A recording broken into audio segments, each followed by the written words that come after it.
Today we are going to be looking at another particle. So if you have missed my first two videos on basic Japanese sentence, please do watch it.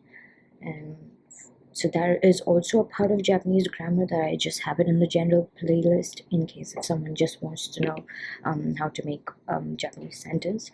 But from now on, the pace is going to pick up. So let's just look at our very first grammar lesson. Like I said, today we're going to be looking at particle ga.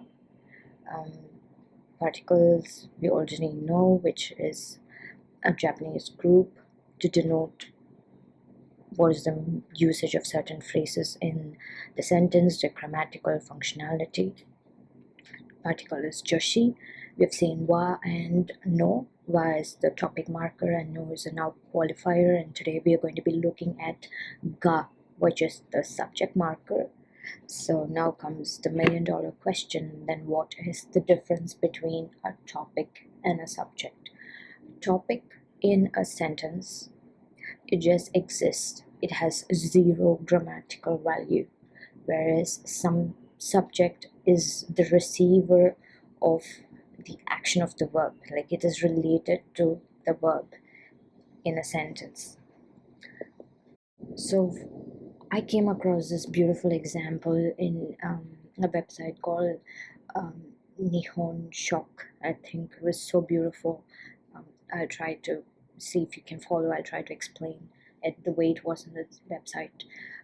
Imagine A as topic and B as the subject, and A and B coexist in a house.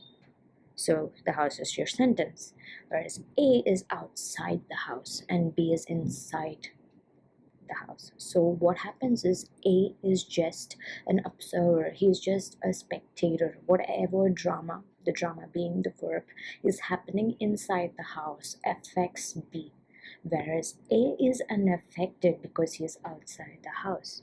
So the drama can be happiness, it can be sad, whatever is happening there has a direct influence on B, whereas A is going to remain untouched. So your A here is the topic and B is going to be this subject. So the focus on when you use wa, the topic particle, is such that the focus is given to the rest of the sentence. So that's the reason why in most of the Japanese sentence they drop the topic, watashi wa can be dropped. At times they don't always start the sentence with watashi wa, because the core meaning of the sentence doesn't change in spite of you dropping the topic. That is another way for us to look at when there is a confusion. Should we go for wa particle or ga particle? If you are going to drop the topic and the topic particle followed whatever your topic and the wa, and still the core meaning of the sentence, if it's not going to change, then your particle is wa. Else you should opt for ga, whereas the subject marker ga emphasizes on the subject which receives the action from the verb. So there is an example here, watashi wa kuruma ga hoshii desu. So here watashi is your topic and you have the subject in the same line. So watashi wa kuruma ga hoshii desu. So imagine this is a part of a conversation in between. This line has been said.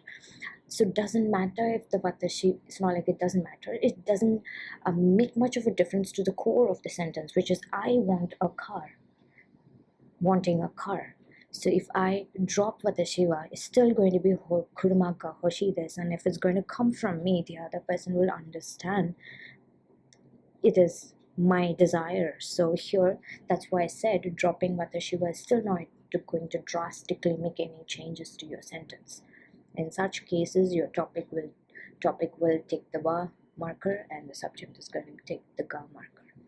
And this again is a nice example from the same website to show us the difference between these two particles, wa and ga. The meaning of it, if you're going to translate to Japanese, is going to be the same. Watashi wa Tanaka desu. Watashi ga Tanaka desu is still both going to be the same. I am Tanaka. But let's look at the context in which both these particles are used. Who are you? Watashi wa Tanaka desu. So someone's asking Tanaka, who are you? And Tanaka says, Watashi wa Tanaka desu. So I is the topic here. Whereas there's in amongst the group, someone wants to know who is Tanaka. And then you say, Watashi ga Tanaka desu. So Tanaka becomes a subject here and not a topic. So there are certain usages of ga which again will help us a little bit in distinguishing when to use ga particle and when to use the wa particle. This is a line from one of the fairy tales, so don't dwell too much into knowing the words or what it is and the verb part of it. Just listen to what I'm saying and figure out the difference. So mukashi aru toki ni, mukashi aru toki ni, once upon a time, Jack という男の子がいました. Jack is the name of a boy. Otoko we already see means man, and ko along with that means a child. So this is a boy. Ga imashita means once upon a time there was a boy called Jack. So Jack is being introduced for the very first time, then you use ga. Whereas the second sentence, Jack はお母さんと一緒に小さいな家に住んでいました. So Jack は because it's the second time he's already been introduced, the second time we use the verb particle. Jack はお母さんと along with his mom 一緒に together 小さいな家 we know is house. So Chizai is a small house. Nisunde Mashita. He lived along with his mom in a small house. So what happens if you drop Jakwa here? The meaning is still same because the readers already know that we're going to talk about Jack. So we are trying to say Okasan to issho ni chisai na iie ni sunde mashita. So you can still drop Jakwa and the sentence is not going to change. And when you have general comments versus specific comment, when there is a specific comment like atama ga ittai, atama means head, ga ittai is pain. So when you want to say your head is aching, it doesn't ache all the time, it shouldn't ache all the time. So then you will use ga when there is a specific comment, whereas something like this, sorawa 空は青いです. So sky is blue, sky is generally blue in color, then you use wa particle. And when there is comparison and contrast. So comparison, when there is a direct comparison with an A, B, C, D, you will use ga. This sentence pattern, yoru no ho ga, is part of JLPT and 5 grammar, so don't worry, we will be doing it elaborately in the future. Right now, let's just focus on comparison and contrast. So, kohi yoru ocha no hou ga suki desu. Suki is like, so this sentence, I'm trying to say, I prefer tea over coffee.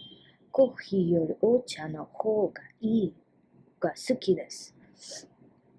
Whereas contrast is when a situation is not supposed to happen that way, but still ended up being like that, and you want to denote the contrast. For in this example, 早く起きたけど、私は仕事に遅刻した. In spite of waking up early, 早く early 起きたけど, I woke up early, wanting to be on time for my work.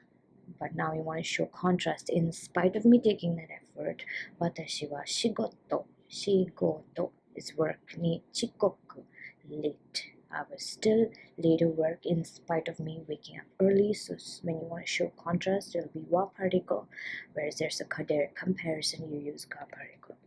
There are other usages for ga. Maybe it has wide scope, and that's when a little bit of examples today could have been difficult, but like I said, we're going to cover all of JLPT and 5 grammar. So as and then when we take up, we've not seen adjectives so far we have not seen verbs. So when the more we look at all of that, I'm sure even the usage of wa and ga will get comfortable. But along with what we have seen so far, there are other usages for ga. Like I said, adjectives is used along with them. It is used along with the potential form of verbs that like can and being able to do something.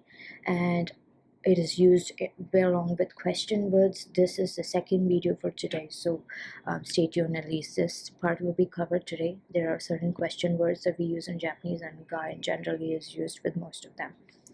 And the final one is it is used as a connector, and between two sentences to mean when you want to say but or despite, you use ga.